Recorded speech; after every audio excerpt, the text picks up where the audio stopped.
Corona के warriors इस वबा से मुकाबला कर रहे हैं। Doctors, nurses, health care workers और साफ सफाई करने वाले अमला सरगर्म है। उधर समाजी कारकुनान भी इसमें अहम किरदार अदा कर रहे हैं।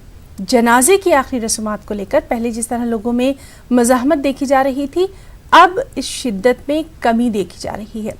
राजस्थान के घाटगेट कब्रिस्तान और दीगर कब्रिस्तानों में नमाज जनाजा अदा की जा रही हैं। हमारे नुमाइंदे अरबाज ने ऐसे ही समाजी कारकुनों से इस सिलसिले में खास बातचीत की है। कोरोना हॉटस्पॉट रामगंज के अंदर बेहतरीन काम करने के बाद में एक बार फिर से यहाँ पर हालातों पर काबू पाने में यहाँ के कोरोना वॉरियर्स का बहुत अहम रोल है।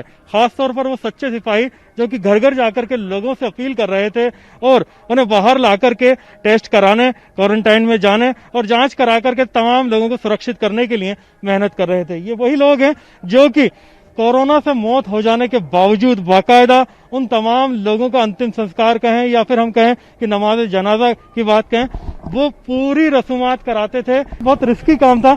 आपने कैसे किया, कितनी नमाज जनाजा आप करा चुके हैं और कैसे इस पूरे काम को एहतियात के साथ आगे बढ़ा रहे हैं? असल में वेरी फर्स्ट डे जब बॉम्बे के बारे में सुना था कि लोगों ने वहाँ जनाजे को दफन करने से इनकार कर दिया, कब्र खोदने से, ट्रस्टीज़ वगैरह से, तो एक जहन में बहुत अजीब बात आई थी। तो हमने कोशिश की और कोशिश अल्हम्दुलिल्लाह वो कामयाब भी रही। पहले दिन तो मैं अकेला ही था कि कोशिश की कि कब्र खोदने वालों ने कब्र खोदने से घाट गेट में इनकार कर दिया। फिर मैनेजमेंट से कहा, उनकी थोड़ी सी तवज्जुहात नहीं हो पाई, लेकिन फिर उसके बाद जहन साजी करने के बाद वो कब्र खोदी गई। पहली बड़ी मुश्किल से एक तदफीन हुई। अब तक 27 जनाजे जो हैं अल्हम्दुलिल्लाह वो इस्लामी तौर तरीक़े के एतबार से उनका हमने कफन भी किया, नमाज जनाजा भी पढ़ी है और तदफीन भी इस्लामी एतबार से उनकी की है। और 6 जनाजे जो हैं वो शास्त्री नगर नाहरी का नाके का जो कब्रिस्तान है वहाँ किए गए हैं अब तक। ये आप लोग जो जयपुर में काम कर रहे हैं, एक तरफ तो तदफीन का काम है, दूसरी तरफ आपको लोगों की काउंसलिंग करनी थी। ऐसे लोगों की समझाइश कैसे की? उसके लिए जो अपने पुलिस कमिश्नर हैं और हमारे जो कलेक्टर साहब हैं और सीनियर ऑफिसर्स हैं गवर्नमेंट ऑफ राजस्थान, उन तक ये बात पहुंचाई कि एक आइडिया है मेरे पास, अगर आप हजरात माने तो फरमाइए क्या है। तो उसमें सजेस्ट किया कि क्यों नहीं आप पुलिस की जो टीम है उसमें जो मुस्लिम ऑफिसर्स हैं, ASI से लेकर के सीनियर ऑफिसर, उनकी टीम लगा दें। मुस्लिम डॉक्टर्स, पैरामेडिकल टीम्स जो हैं वो मुस्लिम लगा दें। उनकी नेम प्लेट को देख करके एक साइकोलॉजिकली लोगों को ध्यान में आएगा कि कोई ऐसा कुछ फर्क भी पड़ा।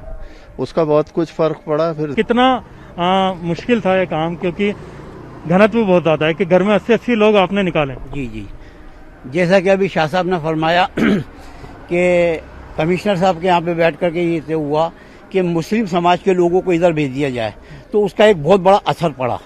और उनके आ जाने के बाद में लोगों की जो बदगुमानियाँ थी वो कम हुई, और कम होने के बाद में हम लोगों से घर घर जाकर के मिले और एक एक घर से हमने 80-80 आदमियों को बाहर निकलवाया और 2-2, 3-3 बसों को हमने उसमें रवाना किया। लेकिन ये सारा काम समझाइश के तहत हुआ और ये उसके बाद में ही रंग बदला जब ये सारा डिपार्टमेंट एक तरफा आया। जी बिल्कुल, ये सारी चीजें आप देख सकते हैं। ये वो पूरी टीम है जो कि लगातार लगी हुई है। ये 3 लोग अभी मौजूद हैं, इनकी टीम में काफी मेंबर्स हैं जो दिन रात, जो किसी सरकारी महकमे से ताल्लुक नहीं रखते, लेकिन बहुत पकड़ इस रामगंज के ऊपर रखते हैं, जिसकी वजह से जो हालात हैं वो काफी हद तक काबू में आए हैं और धीरे धीरे रामगंज अब नॉर्मल होने की स्थिति में आ रहा है। जो पॉजिटिव केसेस की रफ्तार थी वो एकदम से थम सी गई है और जो नए केसेस हैं वो मिलना भी कम हो गए। उम्मीद की जानी चाहिए कि जल्दी से जल्दी रामगंज जो है फिर से वापस अपने पुराने दिनों में लौटेगा और हालात सामान्य होंगे। कैमरा पर्सन अमनदीप सिंह रंधावा के साथ में अरबाज अहमद, न्यूज़ 18 के लिए जयपुर से। और इस वक्त की अहम खबर, उत्तर प्रदेश में ईद की नमाज की इजाजत के लिए दाखिल अर्जी खारिज कर दी गई है। इलाहाबाद हाई कोर्ट ने इसमें राहत देने से इनकार कर दिया है। एडवोकेट शाहिद अली की अर्जी पर हाई कोर्ट ने मदाखलत करने से इनकार किया है। दरअसल ईद की नमाज के लिए 1 घंटे की इजाजत तलब की गई थी। तो यूपी से बेहद अहम खबर, जहां ईद की नमाज की इजाजत के लिए दाखिल अर्जी खारिज कर दी गई है। इलाहाबाद हाई कोर्ट ने इसमें राहत देने से इनकार कर दिया है। एडवोकेट शाहिद अली की अर्जी पर हाईकोर्ट ने मुदाखलत करने से इनकार किया। और चलिए हमारे साथ हमारे नुमाइंदे मुश्ताक आमिर इलाहाबाद से मौजूद हैं। मुश्ताक, आपसे तफसीलात चाहेंगे ईद की नमाज को लेकर अभी क्या कुछ खास? इलाहाबाद से बड़ी खबर है। इलाहाबाद हाई कोर्ट में एक अर्जी दाखिल की गई थी। शाहिद अली एडवोकेट हैं जो इलाहाबाद हाई कोर्ट में ही प्रैक्टिस करते हैं, उनकी तरफ से ये अर्जी दाखिल की गई थी और उसमें अदालत के सामने दो मांगे रखी गई थी, दो रिक्वेस्ट की गई थी।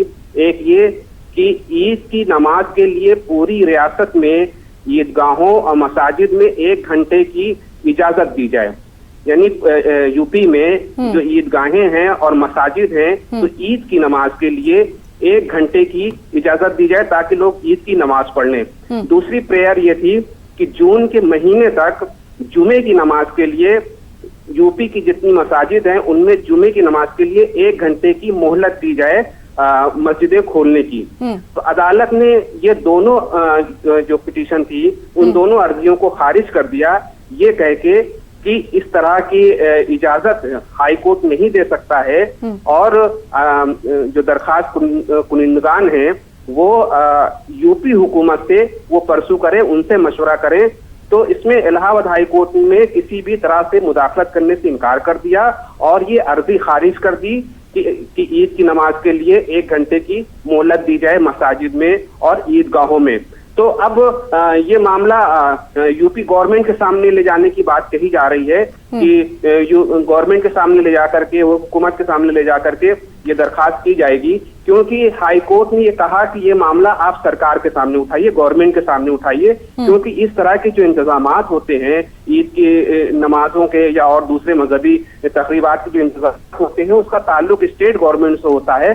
तो ये मुनासिब जगह नहीं है कोर्ट में आने की, बल्कि वो हुकूमत के पास जाएं, गवर्नमेंट के पास जाएं। और जी, तो बहरहाल अब इस मामले में आगे क्या कुछ होना है उस पर भी लगातार हमारी नजर बनी रहेगी। मुश्ताक, बहुत बहुत शुक्रिया तमाम तर